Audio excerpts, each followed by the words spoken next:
Praise the Lord, hallelujah. Praise the Lord, hallelujah. I bring greetings to you in Jesus' name. యేసుక్రీస్తు నామమున మీకు శుభములు.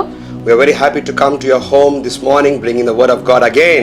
మరలా మీ ఇంటికి వచ్చి దేవుని వాక్యాన్ని అందించడానికి మేము ఎంతగానో సంతోషిస్తున్నాం. This is fresh manna from heaven.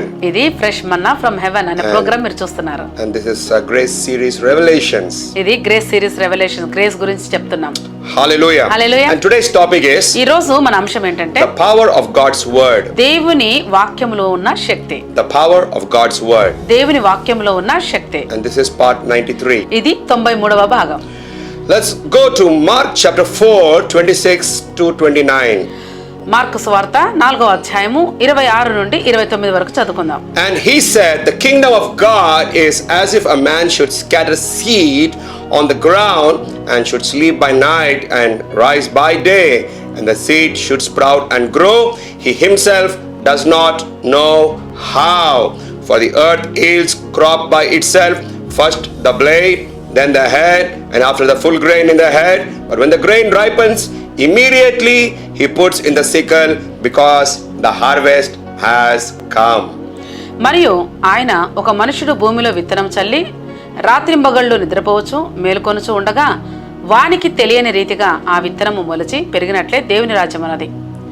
భూమి మొదట మొలకను, తర్వాత వెన్నును, అటు తర్వాత వెన్నులో ముదురు గింజలను తనంతట తానే పుట్టించును. వంట వండినప్పుడు కోతకాలం వచ్చినదని సేద్యగాడు వెంటనే కొడవలి పెట్టి కోయినని చెప్పాను. Hallelujah. Hallelujah. Glory be to God. దేవునికి మహిమ. These are the words of the Lord Jesus Christ himself. యేసు ప్రభు స్వయాన పలికినటువంటి మాటలు. He talks so much about God's word with comparing with parables and with illustrations and examples. యేసు ప్రభు ఈ లోకంలో ఉన్నప్పుడు దేవుని యొక్క వాక్కును ఉపమానాల ద్వారా కొన్ని ఎగ్జాంపుల్స్, ఉదాహరణల ద్వారా వర్ణించాడు. We as God's children, we have to base our lives on the solid ground which is only the word of God in our life. మన జీవితంలో మన జీవితాన్ని దేని మీద కట్టుకోవాలంటే కేవలం వాక్యం మీద మాత్రమే కట్టుకోవాలి. It's a sure foundation. అదేంటి తెలుసా? అది నిశ్చలమైనటువంటి కదలనటువంటి పునాది. And God Almighty has given us such a beneficial life so that we can benefit through the word of God. అసలు ఈ వాక్యంలో ఎంత లాభకరమైన జీవితం ఉందంటే అందుకే మనం వాక్యం మీద మాత్రమే మన జీవితాన్ని కట్టుకోవాలి. Hallelujah. Hallelujah. Here Jesus Christ is talking about the word of God as a seed. ఇక్కడ యేసు ప్రభు దేవుని వాక్యాన్ని ఒక విత్తనముతో పోల్చాడు. And you know, we are doing Grace Revelation series. మీకు తెలుసు మేము కృపా భాగాలు చేస్తున్నాం. And grace makes your life very simple and easy and very powerful. కృప అనేది మన జీవితాన్ని చాలా సింపుల్ గా, చాలా సులువుగా, చాలా శక్తివంతంగా మారుస్తుంది. The Bible calls about it as word of grace. అందుకే బైబిల్ గ్రంథము ఏమని చెప్తుందంటే ఇది గ్రేస్, కృపా వాక్యము అని చెప్తుంది. Amen. Hallelujah. Hallelujah. Paul calls his gospel as the grace gospel. అందుకే పౌలు కూడా తన యొక్క సువార్తను ఇది కృపా సువార్త అని చెప్తాడు. So God wants us to take advantage of the grace. అందుకే దేవుడు మనము ఈ యొక్క కృపను మంచిగా పొందుకోవాలని ఇష్టపడతాడు. And grace increases by the word of God. ఈ యొక్క కృప అది ఎట్లా అభివృద్ధి అవుతుందో తెలుసా? వాక్యం ద్వారా. Hallelujah. Because God has put the entire package of grace in his word. ఎందుకంటే దేవుడు ఈ కృపను మొత్తానికి వాక్యంలో దాచి ఉంచాడు. And here the Lord Jesus Christ is comparing the word of God as a seed. మీకు చెప్పాము కదా, దేవుని వాక్యాన్ని ఒక విత్తనంతో పోల్చాడు యేసు ప్రభువు. And this man here, he is scattering the seed on the ground. ఇక్కడ ఈ యొక్క రైతు ఏం చేస్తున్నాడంటే విత్తనాలను చల్లుతా ఉన్నాడు. And in verse 27 Jesus is talking about sleeping by night and rising in the daytime. చూడండి 27వ వచనంలో ఇక్కడ ఏమని మాట్లాడుతున్నాడు యేసు ప్రభు? ఆయన పడుకుంటున్నాడు, రాత్రింబగళ్ళు నిద్రపోవచ్చు మేలుకొనుచు ఉండగా అనుంది. Hallelujah. Hallelujah. So this farmer is sowing the seeds in the daytime. అంటే ఈ యొక్క రైతు ఉదయాన్నే విత్తనాలు విత్తాడు. And he can go and take rest in his bedroom. అంటే మంచిగా ఇంటికి వెళ్ళిపోయి మళ్ళా మామూలుగానే రాత్రి అయితే పడుకోవటం, లేవటం ఇవన్నీ కామన్ గా జరుగుతుంది. He don't have to worry about the seed and how the seed will grow and all those things. He did not know the chemistry of the seed. అంటే విత్తనం వేసిన తర్వాత మళ్ళీ ఎట్లా ఎదుగుతుంది, ఆడే కూర్చొని చూద్దాం అసలు ఏమైతుంది, ఇవన్నీ రైతు పట్టించుకుంటాడా? Grace is a life of rest life. అంటే అట్లనే కృప అనేది కూడా రెస్టెడ్ లైఫ్ అని అర్థం. Look at verse 27. It says that he should sleep by night and rise by day, and the seed should sprout and grow.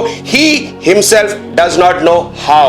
Wow. Hallelujah. ఇక్కడ ఏమని రాసిందండి? విత్తనము చల్లి రాత్రింబగళ్ళు నిద్రపోవచ్చు మేలుకొనుచు ఉండగా వానికి అంటే విత్తిన వానికే తెలియకుండగా ఆ విత్తనము మొలిచి పెరుగుతుందంట. అట్లా ఉంటదంట దేవుని రాజ్యం. This is the power of the grace. అదండి కృపలో ఉన్నటువంటి శక్తి. Amen. Amen. You don't have to figure out how miracle will happen, how this breakthrough will come, how this door will open. You don't have to break your head. చూడండి, నీ తలను బాదుకోవాల్సిన అవసరం లేదు. ఎట్లా జరుగుతుంది ఇది, ఇంకా నేను ఏమన్నా చేయాలా, ఇంకా ఎట్లుండొచ్చు అని అవసరం లేదు. రెస్టెడ్ లైఫ్ ఇది. When the Creator gives you seed, that seed has all the capacity, all the life, and all your future is in that seed. సృష్టికర్త నీకు వాక్యమైనటువంటి విత్తనం ఇచ్చాడు కదా, ఈ విత్తనమును నువ్వు విత్తినప్పుడు అది ఆటోమేటిక్ గా పెరుగుతుంది. That seed has the ability and all the capacity and all the life and all the future of yours is in that seed. అంటే నీ యొక్క భవిష్యత్తు గురించినటువంటి సమస్తమైనటువంటి భవిష్యత్తు ఈ యొక్క వాక్యమైన విత్తనంలో ఉంది. The farmer need not test the seed and check the seed and break his head how it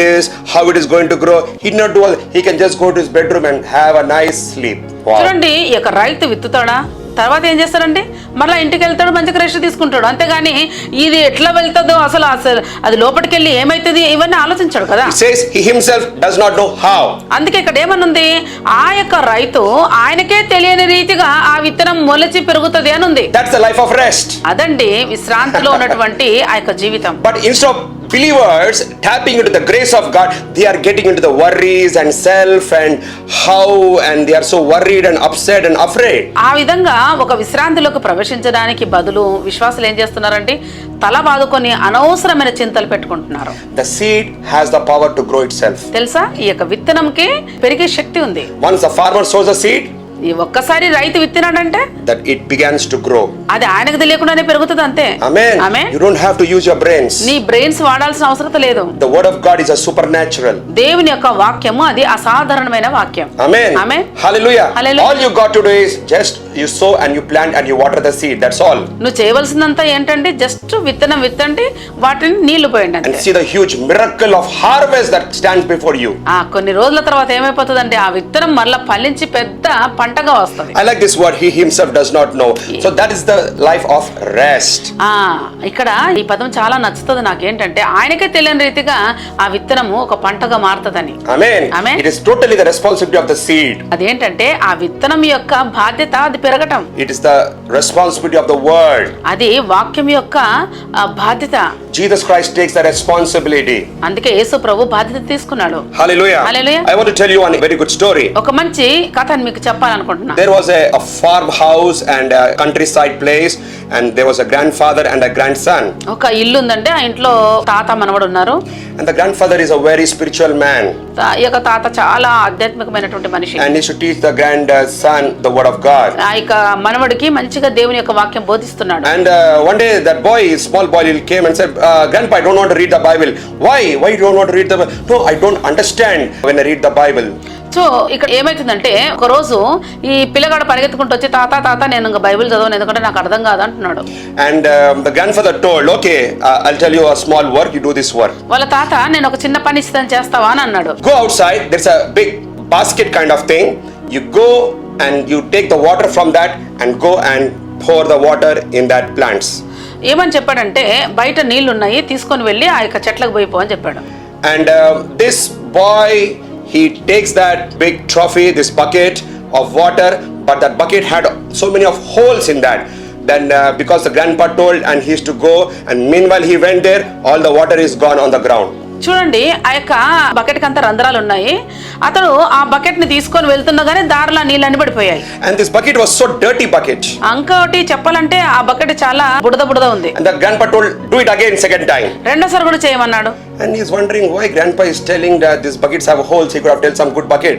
చూడండి రంధ్రాలు ఉన్నటువంటి బకెట్ తో నీళ్లు ముంచుకొని వెళ్ళటం అనేది ఎందుకు వేరే చెప్పొచ్చు. And by the time he goes there, the whole water is gone. చూడండి అక్కడికి తీసుకొని వెళ్ళేలోగా నీళ్ళన్ని పడిపోతున్నాయి. He does this for 4 times, 5 times. 4-5 సార్లు చేశాడు, నీళ్ళన్ని పడిపోతున్నాయి. Says, Grandpa, now the water is right, this bucket cannot contain, and I can never pour the water in the plants. ఆయన ఏమంటున్నాడంటే తాత ఈ నీళ్ళని చల్లిపోతున్నాయి, నేను అక్కడ ప్లాంట్ దగ్గరికి వెళ్ళేలోగా నీళ్లు చల్లిపోతున్నాయి అని చెప్తాను. Then the grandpa asked the the question, how is the bucket now? అప్పుడు బకెట్ ఎట్లుంది అని అడిగాడు. అప్పుడు Earlier it was very dirty, right? అంటే ముందరేమో అది మొత్తము గలీజ్ గా ఉన్నది కదా. But now how is the bucket now? ఇప్పుడు బకెట్ ఎట్లుంది అని అడిగాడు. And said, Grandpa, the bucket has become very clean now.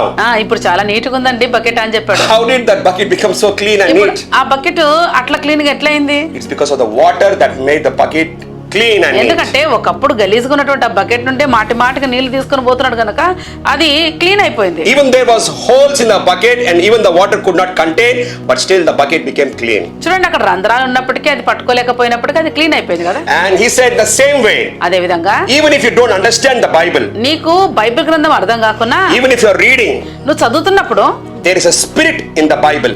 ఆ యొక్క ఆత్మ, ఆయన మాటల ఆత్మ జీవమై ఉన్నాయి కదా, అది ఆత్మ. There is a spirit in the word of God. దేవుని యొక్క వాక్యంలో ఆత్మ ఉన్నది. There is a cleansing power in the word of God. దేవుని యొక్క వాక్యంలో శుభ్రం చేసే శక్తి ఉన్నది. There is a deliverance power in the word of God. దేవుని యొక్క వాక్యంలో విడుదల శక్తి There ఉన్నది. is a healing power in the word of God. దేవుని యొక్క వాక్యంలో స్వస్థత చేసే శక్తి ఉన్నది. There is a saving power in the word of the Lord. దేవుని యొక్క వాక్కులో రక్షించేటువంటి శక్తి You ఉన్నది. don't have to understand how the seed will grow. ఎట్లాగూ అది పెరుగుతుంది అది నీకు అర్థం అవ్వాల్సిన అవసరం It లేదు. is the work of the seed, not your brain work. అది విత్తనమే పని చేసుకుంటది కానీ నీ మైండ్ పని చేయాల్సిన అవసరం లేదు. Hallelujah. Hallelujah. The bucket was entirely clean. చూడండి, ఆ బకెట్ క్లీన్ అయిపోయింది. Amen. The same way, అదే విధంగా when you hang around with God's word, దేవుని యొక్క వాక్యాన్ని హత్తుకొని ఉంటే, the word of grace, దేవుని యొక్క కృపా వాక్యము it will remove all the questions, all the doubts. ప్రతి డౌట్ ని, ప్రతి క్వశ్చన్స్ ని It తీసివేస్తుంది. will remove all the guilty stains. ఆ యొక్క అపరాధ భావన తొలగిస్తుంది. It will remove all the ugliness of the mind. మనసుకు ఉన్నటువంటి అపవిత్రతను కడిగేస్తుంది. It has the power to remove tiredness of your body. నీ యొక్క శరీరముల అలసటత్వాన్ని తొలగిస్తుంది. It will remove everything, whatever needs to be removed. ఏవేవి వదిలిపోవాలో అది వదిలించేటట్లు We చేస్తుంది. can't understand how it happens, but it happens. మనం అర్థం కాదండి, మనం చదువుతుండగా అది జరిగిపోతుంది అంతే. Your head may be full of problems. ఒకవేళ నీ తలంతా సమస్యలతో నిండి ఉందేమో, You open your Bible and you sit and read the Bible. అసలు నీ బైబిల్ తీసి ఒక చదువుకుంటా పోతుంటావు. Whether you understand that or don't understand that, నీకు అర్థమవుతుందా అర్థం కాకుండా అనవసరం, there's something that happens on the inside. కానీ లోపల ఏదో జరుగుతుందంటే It's a peace coming in your head. నీకు తెలియకుండానే నీ మనసుకు శాంతి There's వస్తుంటది. a joy coming in your mind. నీ యొక్క మైండ్ లో ఒక సంతోషం There's a వస్తుంటది. hope coming in your soul. నీ యొక్క ఆ ప్రాణములో ఒక నిరీక్షణ వస్తది. A faith will be rising in you. నీకు తెలియకుండానే ఒకలాంటి విశ్వాసం వచ్చేస్తుంది. All these are the works of the Spirit. ఇవన్నీ పరిశుద్ధాత్మ దేవుని యొక్క పనులు. These are the works of the word grace. ఇది ఈ యొక్క కృపా వాక్యం యొక్క పనులు. The seed has the life. ఎందుకంటే ఈ విత్తనంలో జీవం ఉన్నది. So much of life. ఎంత జీవం It అంటే can break the hard ground. ఆ యొక్క Wow. కఠినమైన హృదయాన్ని గాని చీల్చుకొని And వచ్చేస్తాయి. it will come outside. బయటకు వచ్చేస్తుంది. Becomes a big tree. చాలా పెద్ద ట్రీ అయితే Lots of fruits. చాలా ఫ్రూట్స్ వస్తాయి. Again, seeds will be there. మళ్ళా సీడ్స్ ఉంటాయి. It can become a forest. అది ఒక అడవిగా కూడా అవ్వచ్చు. That's the power of the word of God. అదండి దేవుని యొక్క వాక్యంలో ఉన్న శక్తి. Amen. Amen. Hallelujah. Hallelujah. We want to pray for you మీ కొరకు ప్రార్థన that చేయాలనుకుంటున్నాం. God would make you a word lover. దేవుడు మిమ్మల్ని వాక్యమును ప్రేమించే వ్యక్తులుగా That you will మార్చాలని, go in a higher dimension. మీరు ఇంకా ఉన్నతమైనటువంటి డైమెన్షన్ లో వెళ్ళాలని. Amen. Amen. Father God, we are praying for everyone who are hearing this. తండ్రి అనే దేవా, ఇక్కడ వింటున్న ప్రతి ఒక్కరి కొరకు మేము ప్రార్థిస్తున్నాం. And this word has life. ఈ యొక్క వాక్యమునకు శక్తి ఉన్నది. This word has power. ఈ యొక్క వాక్యములో శక్తి ఉన్నది. We thank you for your wonderful love that you have given to us, the word of God. ప్రభువా, దేవుని యొక్క వాక్యము మాకు ఇచ్చినందుకు ఆ ప్రేమను బట్టి వందనాలు. Thank you for your grace that you're giving us the word of God. ప్రభువా, నీ కృప వాక్యం ద్వారా మాకు ఇస్తున్నందుకు వందనాలు. We thank you for all the viewers who are watching. ప్రభువా, ఎవరెవరైతే ఇది చూస్తున్నారో వారిని బట్టి This వందనాలు. word is healing them. ప్రభువా, ఈ వాక్కు వారిని స్వస్థత చేయును గాక. saving them. వారిని రక్షించును గాక. Right now is anointing them. ఇప్పుడే వారిని అభిషేకించును గాక. Yes, it is delivering them. ఇప్పుడే వారిని విడుదల చేయును It's గాక. bringing them hope and peace and joy. వారికి మంచి నిరీక్షణ, సమాధానం, శాంతి ఇవ్వను గాక. It's giving them breakthroughs and miracles, whatever they need. ప్రభువా, మంచి మరి బ్రేక్ త్రూస్ వచ్చును గాక. We bless them, Lord. వారిని We as ఆశీర్వదిస్తున్నాం. God's prophet, we speak your grace upon them. దేవుని సేవకులుగా వారి మీద మేము blessings And పలుకుతాం. we pray that they would be word lovers from today onwards. ఈ రోజు నుండి వారు వాక్యమును ప్రేమించే వ్యక్తులుగా మారుదురుగా. We can just sow the seed and go in a bedroom and sleep, and automatically that seed will sprout into a big forest. తండ్రి, మీ యొక్క వాక్యం సెలవిస్తుంది, కేవలం విత్తనం నాటి రాత్రింబగళ్ళు మేలుకొనుచు నిద్రపోచుండగా అది పెరుగుతుందని. We thank you, Lord. తండ్రి In వందనాలు. Jesus' name. యేసు నామములో Amen. Amen. God bless you. God bless you. I know this is a blessing. నాకు తెలిసింది మీకు Share this ఆశీర్వాదకరమని. small short 10 minutes message with somebody. ఈ యొక్క 10 నిమిషాల ఈ యొక్క సందేశాన్ని ఇతరులతో పంచుకోండి. And see you tomorrow again. రేపు మరలా కలుసుకుందాం. Amen. ఆమేన్.